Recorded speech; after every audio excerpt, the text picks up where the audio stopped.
The Peter Schiff Show. Well, today the Federal Reserve concluded its two-day FOMC meeting, and it announced, surprise, surprise, that interest rates are not going up. But of course, the statement was much more important than their actions, because these days it doesn't really matter what the Fed does. All that matters is what they say they're going to do, or more accurately, what they're going to pretend they're going to do, because it really doesn't matter what they say. They're not going to do anything. You know, I explained that on my last podcast. I explained it again on CNBC Futures Now to people who obviously still don't get it. And I continue to use the analogy of Teddy Roosevelt: speak softly and carry a big stick. But if you have no stick, which is the situation for the Fed, then you have to speak loudly. And you're hoping that if you speak loud enough, nobody ever notices that you don't have a stick, which is why you're not using it. But you got to pretend that you've got this big stick and you're about to take it out, but just not yet. And again, that's what the Federal Reserve did when they didn't raise rates, but released their somewhat hawkish, I guess, statement where they said that the near-term risk to the economic outlook have diminished, right? What does that mean? Well, we think the economy looks better, and therefore a rate hike might be appropriate, right? Because if the economy is looking better, then why are interest rates so low? The Fed said that the job market had strengthened, which it did for 1 month, right? We had one strong month. And again, it's a real low bar when it comes to strength. It just wasn't as bad as people thought, and that's only superficially. When you look beneath the surface, it's even worse. But according to the Fed, the job market strengthened, and the economy is expanding at a moderate rate. Well, if we have a strengthening job market and the economy is expanding moderately, why are interest rates still practically zero, right? They should be raised. The Fed mentioned that household spending is growing strongly. Well, maybe, I don't know. I mean, maybe some households are going into debt and buying some stuff, but I don't really see that. I do think that some of the economic numbers recently have been better than expected, but again, the bar is set pretty low in the expectation game. The Fed continued to say that they believe that the economy is evolving in a way that will warrant gradual rate hikes. I mean, and of course, by gradual, they mean no more rate hikes. Because, I mean, this pace, so they raised rates once in January, and they haven't raised rates since. I mean, that's about as gradual as you can possibly get. I mean, if a snail was raising rates, they would have blown past Janet Yellen. So this is clearly not just a gradual rate hiking cycle. I think, again, the rate hiking cycle ended when they raised rates. It began when they started talking about tapering. That was the whole rate cycle. And whether people want to admit it or not, we are now in the easing cycle. You know, and despite the better than expected economic data that's been coming out in general, we got some very, very weak news this morning. We got the number for June durable goods, and they were looking for a decline of 1.3%. We got a decline, but it was about triple. We got a 4% decline. And in fact, they took the May number down from minus 2.2 to minus 2.8. Year over year, we're down 6.4%. That's a huge decline. It's the biggest decline, I think, in 2 years. And if you look at the core capital goods, they were down again 3.7%. This is a massive streak. I think that we've now seen the year-over-year core number down for something like 17 months in a row or something like that. It is the longest losing streak in history when the U.S. economy was not in recession. Now, I believe that this streak will continue, and ultimately it will be the longest losing streak. It's actually 18 consecutive months, not 17.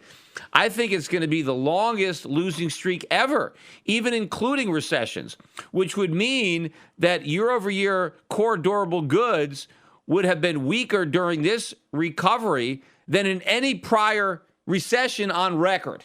So what does that tell you about the character of the so-called recovery if you produce data that is even worse than we get during a recession?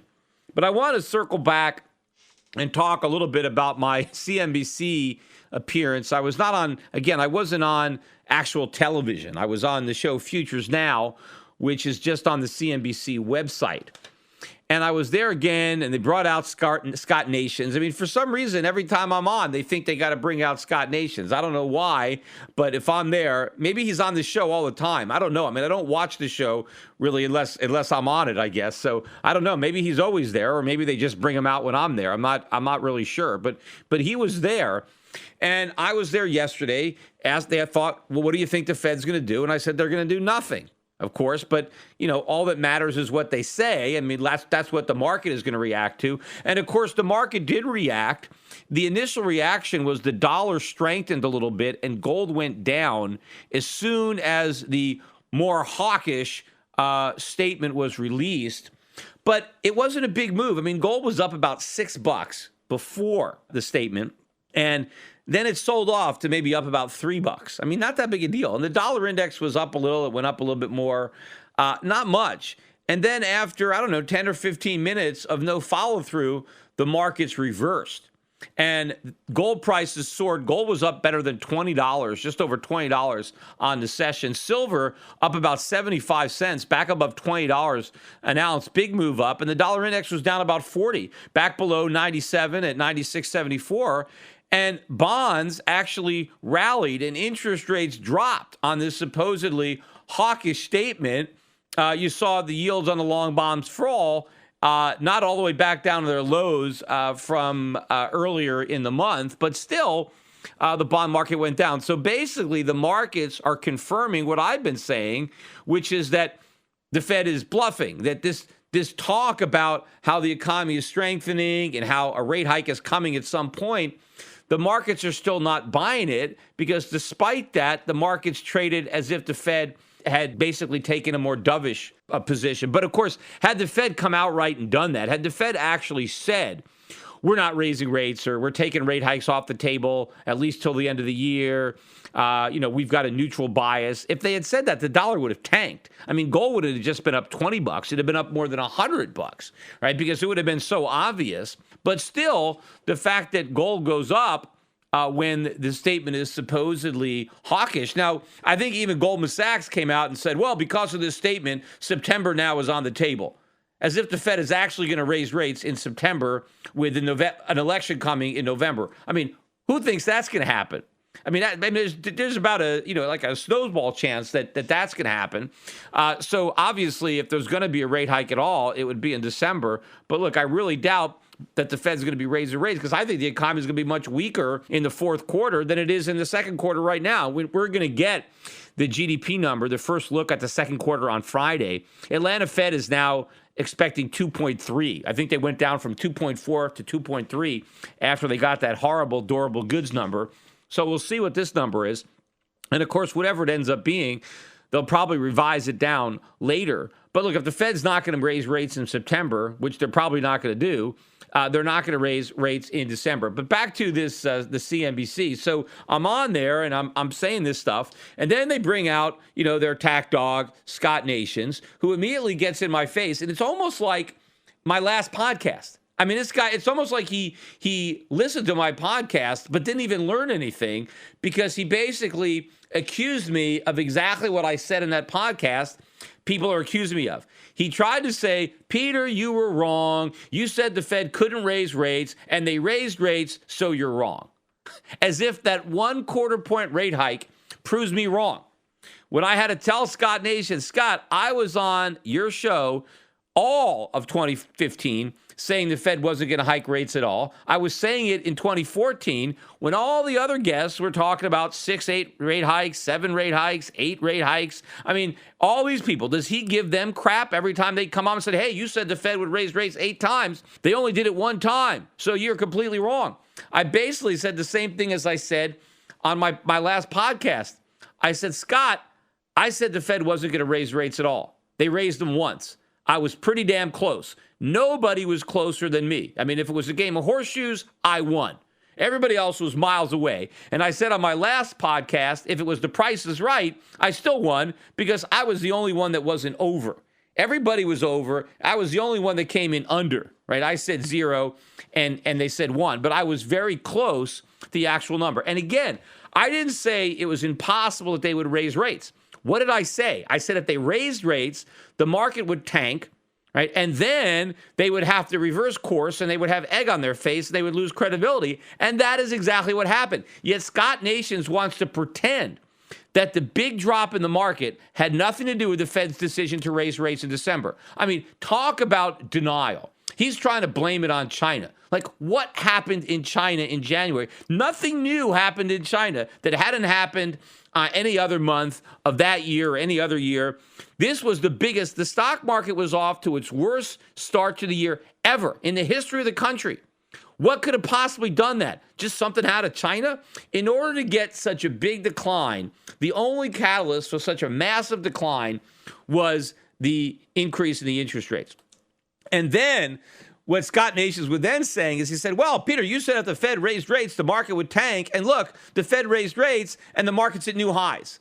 I mean, again, how clueless can this guy be? I tried to say, Scott, the reason the market's at new highs is because after they raised rates, they stopped.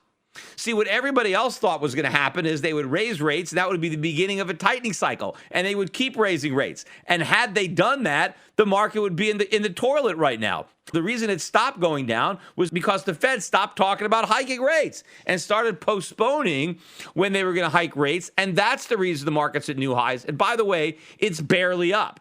It's not like, the market is way up. It's just slightly higher than it was before they raised rates. All the market did is recoup what it lost when it thought the Fed was going to keep raising rates, and then it gained it back. But had they been more aggressive, which everybody else thought they were going to do, but me, then the market would have tanked. But, he still can't even give me credit for that. And he wants to be, condescending. All right, so Peter Schiff, you think you're more prescient than everybody else on CNBC. And then, of course, I say, well, look, yeah, I am, but it's a really low bar, so it's not much of a compliment to tell me that I'm, that I'm smarter than your other guests. But he doesn't want to even acknowledge it. He wants to say, well, I'm saying I'm getting it right. No, just admit it, right? Just admit that I was correct in my analysis. But he still can't do that. I mean, I don't know how much stuff I got to get right. And then to try to discredit me further, he talks about my bond fund, my fixed income fund. I have one fund. I have 5 mutual funds. One of them is a global bond fund. And he points out that fund because that's the only fund, that's this year that's doing poorly. It's not, relative to the benchmark. And of course, it's done poorly relative to when it was first started. The reason my bond fund does so poor is I don't have any bonds. I have short-term debt. I don't have any of the longer-term debt. That's what's gone up. And it's a foreign bond fund that I don't have European bonds. I don't have Japanese bonds. That's where you have negative interest rates. That's where the governments are buying all these bonds and propping up the market. I don't want to touch that stuff. And so, yes, during a bubble, if you don't participate in the bubble, then you don't make the short-term profits. But you also avoid the ultimate long-term losses, which are coming. I just don't know when they're going to come. So my bond fund avoids bonds. What it's really for is to have an allocation to foreign cash, but still get interest. So I get interest because I have short-term government bonds in Switzerland and New Zealand and Australia and Singapore and Norway or Canada, places like that. But I get some interest, but I don't get the benefit of the appreciating bonds because I have short duration. But ultimately, the short duration is going to help me when the global bond bubble pops. But, that's something that Scott Nations doesn't know anything about. I mean, he's still short-term focused. He doesn't worry about that. He doesn't understand. He goes, how can you have a bond fund and not buy bonds? Well, that's because I'm a smart manager. You see, your typical bond fund manager cares too much about short-term performance to give a damn about the absolute long-term performance. I have no problem because I'm using this fund for my clients for a particular vehicle. And the last thing I want to do is encourage my clients to go out long-term on the curve when it comes to bonds and buy, these long-term government bonds and then have it blow up in their face. But of course, in order for Scott Nations to find that one fund that was doing poorly this year, I'm sure he saw all the other funds that are doing great and he didn't want to talk about those. Why doesn't he talk about my equity funds? Why didn't he look at my International Value Fund, which is the number one fund? It's beating all the funds in its category by a mile. I forget how much it is, 35, 40% on the year. The dividend payers fund is doing really, really well. The gold fund, even the emerging market fund. And of course, my bond fund is still up on the year. I mean, it's up more than the S&P 500 or the NASDAQ. So it's just not doing as well as the benchmarks because I don't have the risk of the benchmark because I don't have the long-dated paper, and I'm not buying the paper where they're doing all the QE. But he had to ignore all my funds that are doing well to find the one that wasn't, and then try to say, oh, this fund that's doing poorly proves that you don't know what you're doing. But if he's going to base performance on it, look at all the funds. So you know what? The performance is really good this year, so maybe you do know. No, he's just looking for any reason to discredit me. But of course, if you watch the whole clip, you can see it there. I have it on my YouTube channel. It's on my Facebook page. The guy that works at CNBC who did a write-up on the interview, he did a pretty good job. Very fair article that CNBC wrote about the interview.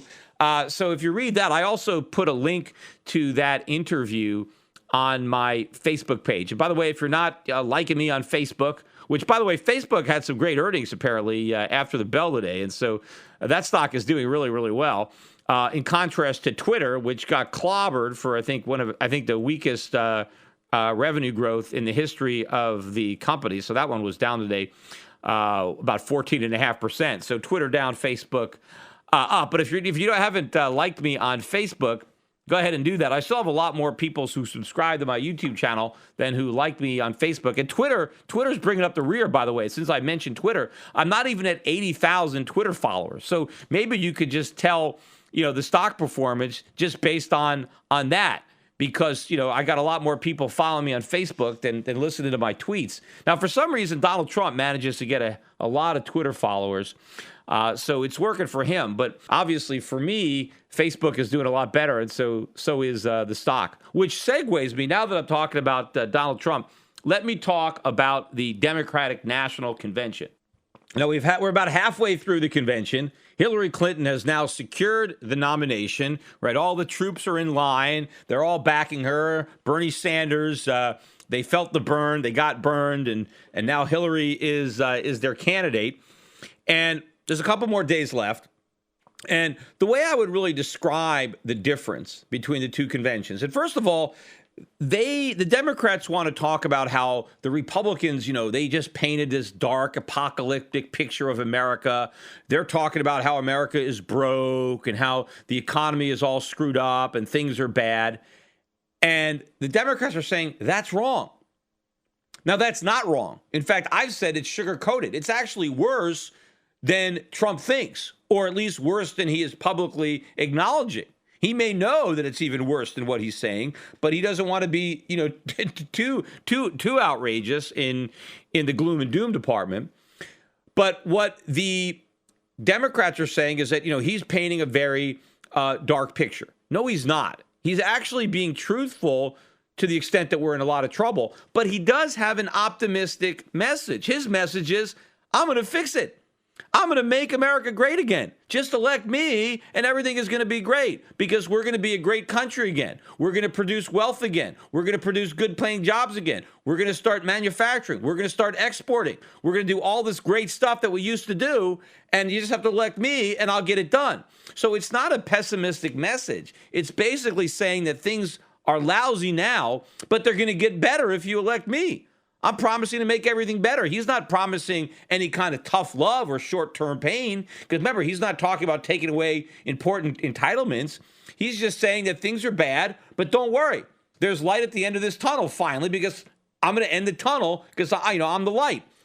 But what the Democrats are saying is that Trump's dark view of America is wrong, right? Because what they're saying is the economy is great.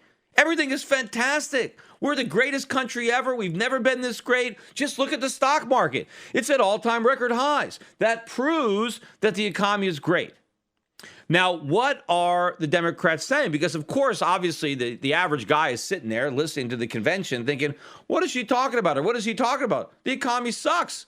I could barely make ends meet with these two part-time jobs I'm juggling, and I got all this credit card debt, and I got nothing, right? Everybody is hearing that, but what Hillary is saying to try to appeal to that voter is she's saying the economy is great It's just rigged because all of the gains are going to the rich, right? The rich people, the greedy 1%, they're hogging all the riches for themselves. They're keeping all this money, right? It's not trickling down. So what the Democrats are saying is the economy is great. We just have to make it work for everyone, not just the 1%. And how are they going to do that? Well, we're just going to force your boss to pay you more, right? We're going to raise the minimum wage. We're going to have all these other benefits that we're going to force your boss to provide you with. And then we're going to raise taxes on these greedy rich people who are just so lucky and hogging all the money for themselves. We're going to raise taxes and we're going to spend it on the middle class and the poor with more money for education or health care or whatever it is they're going to spend. And so that is her strategy, right? We're just going to redistribute all of this wealth to the more deserving people who vote for the Democrats, and we're going to take the wealth away from these rich, greedy billionaires and millionaires. Now, I don't know that that is a message that can necessarily trump the Trump message, because his message is more believable. Trump isn't saying, look, I just want to, redistribute this pie. He wants to grow the pie. He's saying the reason that the economy is not working for the poor and the middle class is not because the rich are hogging all the money. It's because there's no real economic growth. We need economic growth. We can't just redistribute a shrinking pie. We need a bigger pie. And he is talking about how government is interfering with regulations and taxes, or whether it's bad trade deals. He says he wants the country to be more productive, to generate more wealth for everybody, not to just redistribute the wealth from the top to the bottom. And the reality is, even if Clinton could redistribute all of the wealth from the rich to the poor, the middle class, it's not going to solve the problem. In fact, it's going to make the problem worse. You're going to kill the goose that lays the golden egg. If you try to raise taxes too much on the incomes of the rich aren't going to be there anymore. There'll be nothing to tax. Meanwhile, the activity that generates that income will be diminished also, which means there's less economic activity, there's fewer jobs. So I don't know if the Democrats attempt to appeal to the middle class by saying, look, we're going to make your lives better just by stealing money from your boss and some rich guy and giving it to you, versus Donald Trump's more optimistic, more hopeful message. He does have one. He's saying, yes, things are bad now, but they can be better. As opposed to the Democrats saying things are great now, we just have to steal from the winners and give to the losers because it's rigged, right? And, the other funny part about this is Donald Trump, one of the things he hit Clinton on is the fact that if you vote for her, it's 4 more years of the Obama administration. And he represents change. And Hillary represents the status quo. He said she'll never change, right? Never, ever.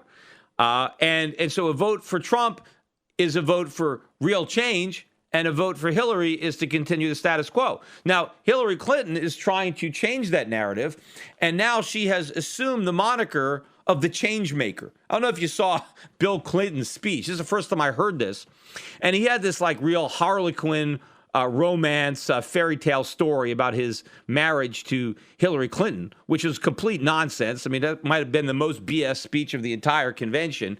But setting that aside, he was referring to his wife as the change maker. Hillary, the change maker. In fact, there were signs. As he was talking, they had people holding up signs in the audience. Change maker, change maker. How is Hillary a change maker? I mean, the only way Hillary is ever going to make change is if she gets a job as a cashier.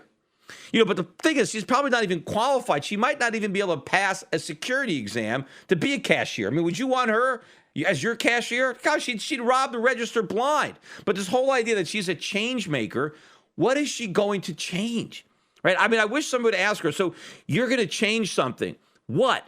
I mean, Obama's been president for 8 years. What are you going to do differently from Obama? What about Obama's legacy don't you want to continue? Right? What do you want to change? Because all she's talking about is taxing the rich and giving money to everybody else. Well, that's what Obama talked about. I mean, that was his whole campaign. Remember that video? There was a black woman who was so excited when President Obama won. She was like, this is great. I'm never going to have to worry about anything again. I'm not going to have to worry about my rent. I'm not going to have to worry about my utility bill. I mean, I'm just going to live on easy street because President Obama is president. That's what she actually believed. he actually sold her on that nonsense. Well, now it's 8 years later, and I bet her utility bills and her rents and those are even bigger problems now than they were 8 years ago. And she probably has even more problems now that she didn't even have back then. But how is Hillary going to say, I love Obama, Obama was great, yet I'm the change maker? Well, if Obama was great, he's been there for 8 years, why would you want to change something? And if there was something that needed change, why didn't Obama make the change? I mean, if it's all about just higher taxes on the rich, well, why didn't Obama get them? Or if it's about more government spending. Now, she might argue, well, it's the Congress that got in the way. Well, she's going to be dealing with the exact same Congress. So how's anything going to change? Nothing is going to change, right? It is impossible, but she's trying to take this, this away because Trump calls her crooked Hillary. So now she's remaking herself as the change maker. And of course, obviously, they all got together because it wasn't a coincidence that Bill Clinton is calling her the change maker. And there's signs in the audience that just say change maker, right? I mean, the only change on the ticket is the gender. Yes, she's a woman, right? And look, I'm not going to diminish the fact that, yes, it is a significant thing. We've never had a woman president. We've never even had a woman head a ticket. But of course, we would have had the same thing if Bernie Sanders. We've never had a Jew at the head of the ticket, right? I think Barry Goldwater was half Jewish, but Bernie Sanders, is 100%, and we've never had that. Of course, we've never had a Jewish president, so that would have been a first too. But now we've got the fact that she's a woman, so yeah, that would be a change, but that's not a substantive change. Changing the gender doesn't mean anything. What we're talking about is a change in the direction of the country, a change in leadership, a change in policies, a change in perspective. And none of that is going to change with Hillary Clinton. I wish somebody would ask her, yes, specifically, what are you going to change? What are you going to do that President Obama didn't do? Right? For 8 years, he was there for 8 years, and you're telling me that he didn't make the change that he promised. How are you going to deliver where he failed? Where did he go wrong? She can't even talk about what he did wrong. She just wants to talk about how great things are, right? Which is not going to resonate. This idea that everything is great and it's just that all the money is getting stuck at the top and not trickling down. Trump's message that everything is not great. It's not about there's not enough money trickling down. There's just not enough wealth being created. It's not about trickling down. It's about from the ground up. We need to produce real economic growth in the United States. And why don't we have real economic growth? Because of the government being too big, taxes being too high, regulations being too high. Now, Donald Trump might say it's because of trade, it's because of immigrants. I might disagree with that, but at least he's talking about what is undermining the real economy, what we need to do to unleash real economic growth. Because I think a lot of the middle class voters are going to realize that what is going to make their lives better is a stronger, more vibrant economy, not somebody who pretends that the economy is as strong as and vibrant as it's ever going to be. And the only difference is the rich, greedy people are hogging all the gains. And we just need Hillary Clinton to find a way to redo the tax code to force the billionaires and the millionaires to share their good fortune with everybody else. Today's financial advisors behave like pro wrestling TV commentators. They scream that the recovery is strong, debt is manageable, inflation is low, and that the Federal Reserve has everything under control. They may be oblivious, but the danger is real. Looking beyond the media hype can open a world of broader investing ideas. Euro Pacific Capital is a registered investment advisor that offers stock-focused wealth management services that closely follow the strategy of our founder and CEO, Peter Schiff. We concentrate on those countries that are more closely in tune with Peter's vision of how capitalism is supposed to work. And these investments are not hard to find, provided you know where to look. Isn't it time you change the channel and let Euro Pacific put a little reality back into your portfolio? If you live in the United States and have $25,000 or more to invest, call 800-727-7922. That's 800-727-7922. Non-U.S. residents access similar strategies through Euro Pacific Bank at europacbank.com. Euro Pacific Capital and Euro Pacific Bank are affiliated companies.